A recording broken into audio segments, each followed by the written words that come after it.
रखते हुए ये हमारा ये सुबह मेरा 7 तारीख को शाम को है।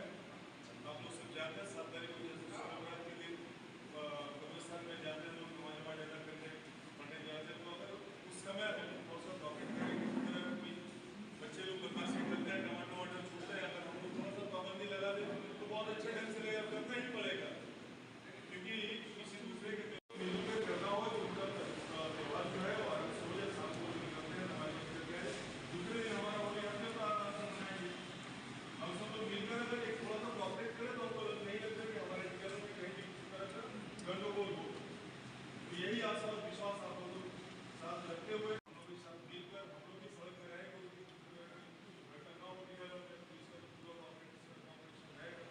तो हम सब लोग आपसे भी ये उम्मीद करते हैं कि হোলি আর শবে বরাত একসাথে একটা তেওহার আছে, সেটা নিয়ে আসি। খোদা থানা তরফ থেকে একটা মিটিং ছিল, সবাইকে ডাকা হয়েছিল। আমরা সবাইকে বললাম যাতে কোনো রকম ল অ্যান্ড অর্ডার হাতে নেবেন না, ভালোভাবে একটা খুশির তেওহার আছে হোলি আর শবে বরাত।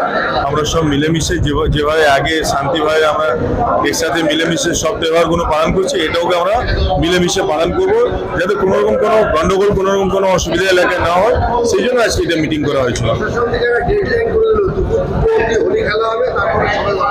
হ্যাঁ, উনি বললেন যে দুপুর 2টা অবধি, সকাল 7টা থেকে দুপুর 2টা অবধি খেলবেন।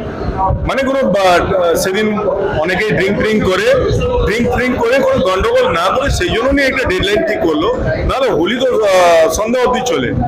কোনো ড্রিঙ্ক করে কোনো গন্ডগোল না করে সেটাই উনি বললেন যে 2টা অবধি সবাই চান টান করে জামা কাপড় পরে যেরকম আবির ফাবির খোলে সেরকম খেলবে। কিন্তু হ্যাঁ, আমরা আমাদের পুরো টিম, আমাদের 23 জন কাউন্সিলর সবাই দায়িত্বশীল, সবই রাস্তায় থাকবে, আমরা সবাই সেদিন রাস্তায় থাকবো, কোনো যেন গন্ডগোল এলাকায় না হয়। হ্যাঁ, আমি আপনাদের মাধ্যমে টিলাগড় মানুষকে আগাম হোলি আর শবে বরাতের শুভেচ্ছা জানালাম। আপনারা শান্তিভাবে যেভাবে আমরা এতদিন টিলাগড়ে একসাথে মিলেমিশে সব পরব সব তেওহার মানিয়েছি, এভাবেই আমরা শবে বরাত আর হোলি ভালো করে মানাই, খুশিভাবে মানাই, এটাই সবার কাছে আমার বিনীত নিবেদন।